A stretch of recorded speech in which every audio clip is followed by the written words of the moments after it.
Peace, y'all. It's nighttime. It's nice and quiet, so I can make this video in peace. And so a while back, I was talking about basically that people don't really know what the Bible really means. And it's a lot of information yet to be revealed. And I talked about the word Mizraim and how you don't have any other reference for Egypt nowhere in the world but in the Bible as Mizraim. And through learning about I should have put it up, but through learning about Francis Bacon, and through learning about Francis Bacon and his translation of the Bible from Latin, and his involvement with the writing of Shakespeare and the hidden messages that was put into Shakespeare, and these same hidden messages was put into the making of the King James Bible, gave me an interest in the King James Bible. So when I came to the first King James Bible, the first edition, created 1611, what I found was this, which gave me even more conviction that my theory may be true, right? I was watching the bill last night with Inky on Sonetta TV, and he went into this, but I thought he was I actually thought he was about to bring this out, but maybe he doesn't feel this way about this, but he actually, was talking about something else. So it kind of inspired this video, because, this is something that I've been feeling, it's something that I found, but I never came out and spoke about it. And so basically this is it here, right? So if you have a map, usually on a map that has a map key, and it shows you what the symbols mean. And I spoke about this in a video somewhere, right? Basically saying that they superimposed real places or real groups of people on mythological stories. And so my belief and my theory is, right, is that these stories was never in its inception historical. This was applied later. These stories in their original form with their original intent was never historical, right? But later on, it became historical, and looks as if this historical implication, for the lack of better words, happened in the 1600s. And so you can see here, this is the version of the King James Bible, the first version. This is the 1611. You can get online copies of this.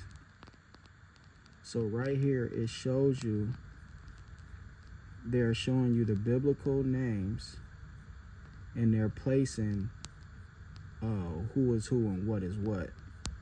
Now, see right here, they saying these are the Assyrians, these are the Persians, the Amorites,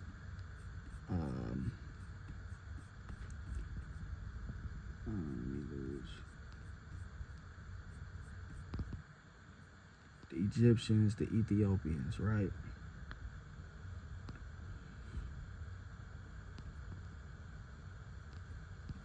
Now, I would like to know if this is, because I heard this name before. Is this a biblical name?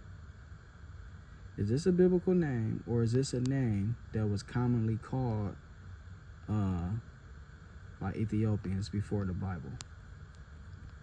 Right? Are these places that was called before the Bible? I know Mizraim wasn't, because you can't find it nowhere else. You can't find it nowhere else. You can't find no map, nobody referring to these group of people as Mizraim, and they sure didn't refer to themselves as that.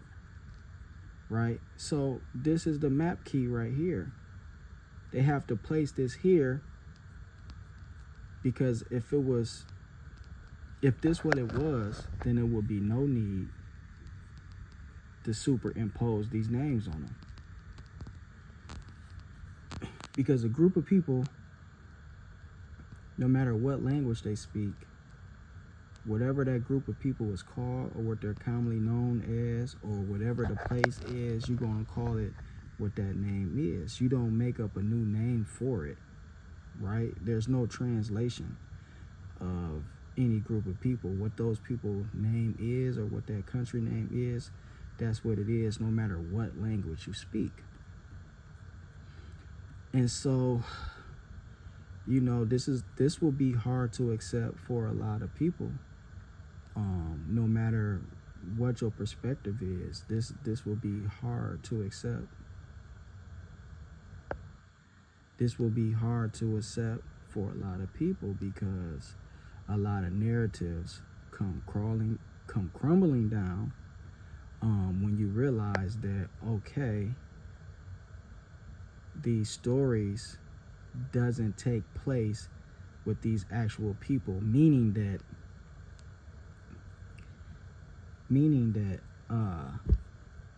when you talk about Moses, right, and all of this stuff, this story is never really saying it's in Egypt. It's just talking about a place that really doesn't exist. You know what I mean? It's talking about a place that really doesn't exist. You know what I mean? Now, I will say, and I will admit that I didn't look into older versions of the Bible to really see if they used, you know what? I did. Sorry about that, I did. And if my memory serves me correct, when they say Pharaoh in the Bible, they're not using the word Pharaoh. They are translating it as Pharaoh. And so I'm gonna go here, I'm gonna shut this down, right? What y'all don't know is that what happens in translation is interpretation. Either somebody's interpretation or the interpretation that they want you to have. So things being translated is very dangerous. All right, the next video that I'm gonna make, and the next video I'm gonna come back with, is the video on Bezalel. Because it is said that Bezalel, I don't even want to, it's special. It's special. So stay tuned. Stay tuned for the Bezalel, edition, right? But what I found that through translation, the interpretation is put in. And a lot of times they just don't translate what's actually said. Through the translation, they put in the meaning of what they believe is being said, or the meaning of what they want you to think is being said, instead of just translating it and letting you decide it for yourself. But a lot of things is being hidden through translation in the Bible. And so it makes sense to me. It makes sense to me that in the 1600s, that this map key was superimposed to make you believe these stories and to create a narrative of who is who and what is what according to these books. Now, maybe it wasn't. Maybe it wasn't.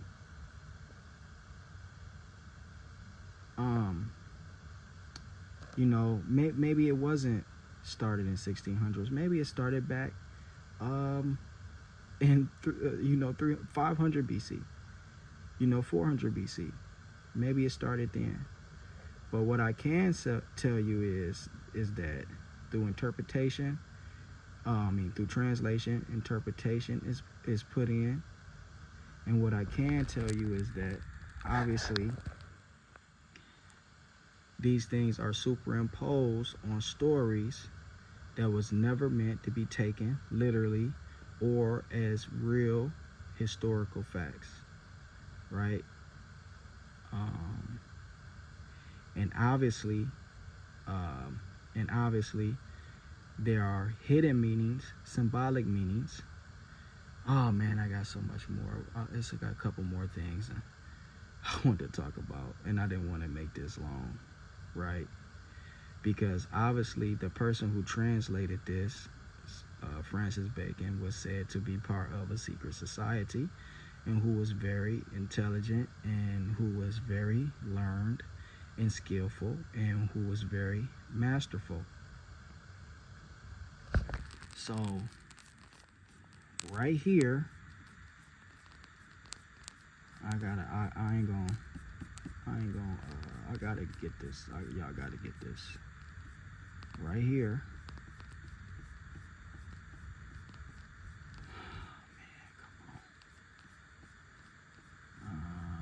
My stuff is crooked. Okay, here we go. Look at this picture here. Look at this picture here. This is very interesting. Look at the yo, hey, vav, hey right at the top in the middle, right above the bird.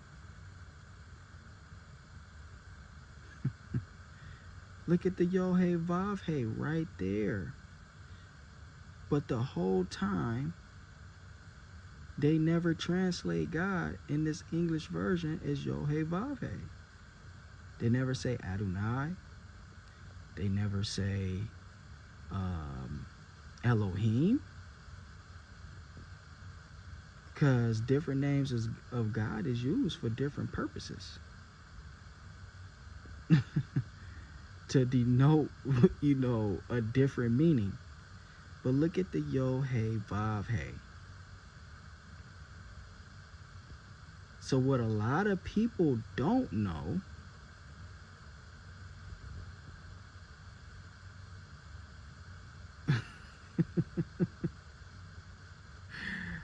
So what a lot of people don't know about is something called the Asiatic Brotherhood. And the most profound and the most esoteric and deep knowledge ever discovered from the Bible was uncovered by people called Kabbalists. And this is people who deal in a tradition in the Old Testament that you see Francis Bacon keeping the tradition alive with what he did with his translation. So you can see the Yod Hey Vav Hey right at the top. Now, ain't that something, being that this was translated? What am I doing? Ain't that something, being that this was translated from Latin? See, the Asiatic Brotherhood, when you talk about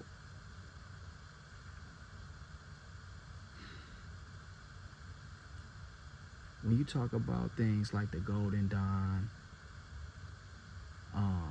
and everything that came from under that umbrella,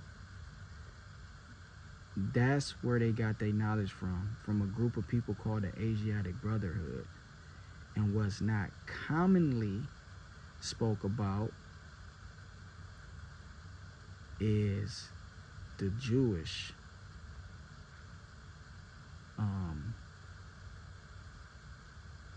what's the word I want to use? The Jewish influence on Masonry and secret societies. And when you're dealing with so many years, so many events, just like from the Bible itself, right? Just like how there's a lot of people who don't believe that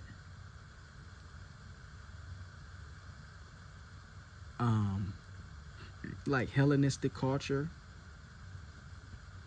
really don't reflect much of the ancient Egyptian culture. Basically, like, they didn't know what they were saying and things of that nature. But I was just looking through the book from Swallow de Lopez. I should have had it open right here. I could show y'all. But this book is mostly full of pictures of temples in Karnak. And as I was looking through the glyphs, it's a glyph that is the same glyph of Abraxas. And Abraxas is a Greek deity with the body of a snake and the head of a lion. And this same symbol is seen being wrapped around Serapis. I talk about Serapis a lot. Y'all, do your research on Serapis. Serapis took the place of Osiris, and later it was superimposed and became what we know as Christ. But you can see Abraxas wrapped around Serapis. And you can see this same Abraxas symbol right there in the middle niche with a snake tail coiled at the end in the shape of an 8 with the head of a lion. But I'm gonna end it here and saying that my closing statements will be that